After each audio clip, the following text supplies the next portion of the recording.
Dando continuidade às nossas aulas de história, a página 88, a África, Portugal e o Brasil colonial. Além do Brasil e da Índia, os portugueses também entraram em terras africanas. E nessas terras, de um jeito muito parecido com a organização dos indígenas brasileiros, alguns africanos viviam em tribos.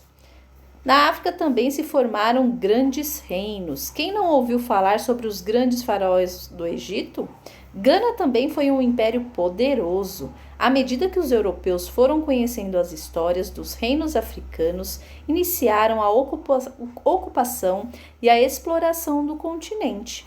Primeiro foram os portugueses, seguidos dos franceses, holandeses e britânicos. Então vamos lá. Leia o texto abaixo, que ilustra um pouco do contexto das viagens ao Oriente.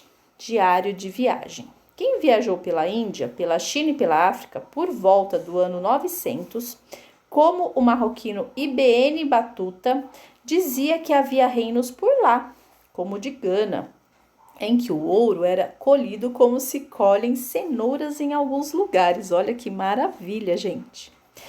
Mas Ibn ficou bem interessado, eu estou lendo IBN, mas pode ser também IBIN, né? Ficou interessado mesmo no cotidiano dos africanos. Descreveu em seus relatos como os africanos dos reinos pelos quais passou viviam seus dias e suas tradições, festas e cultos.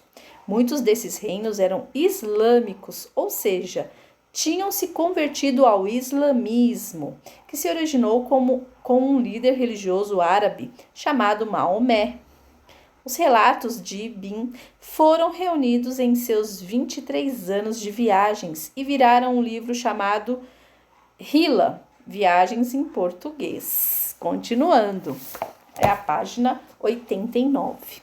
Depois de Ibn, os portugueses. Um tempo depois de Ibn passou pela África,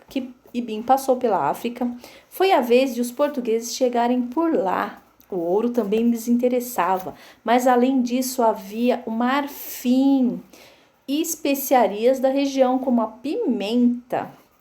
O comércio entre portugueses e os africanos de diversos reinos, principalmente do litoral da África Ocidental, era intenso, era muito grande, né? Em troca do que queriam dos reinos africanos, os portugueses ofereciam metais, por vezes armas e tecidos também. Olha lá que bacana. Número 1. De acordo com o texto, como o reino de Gana era visto pelos viajantes que por ali passavam, eles viam como um comércio muito intenso e rico. Então, vocês podem colocar aí que era um comércio muito intenso, muito rico. Número 2.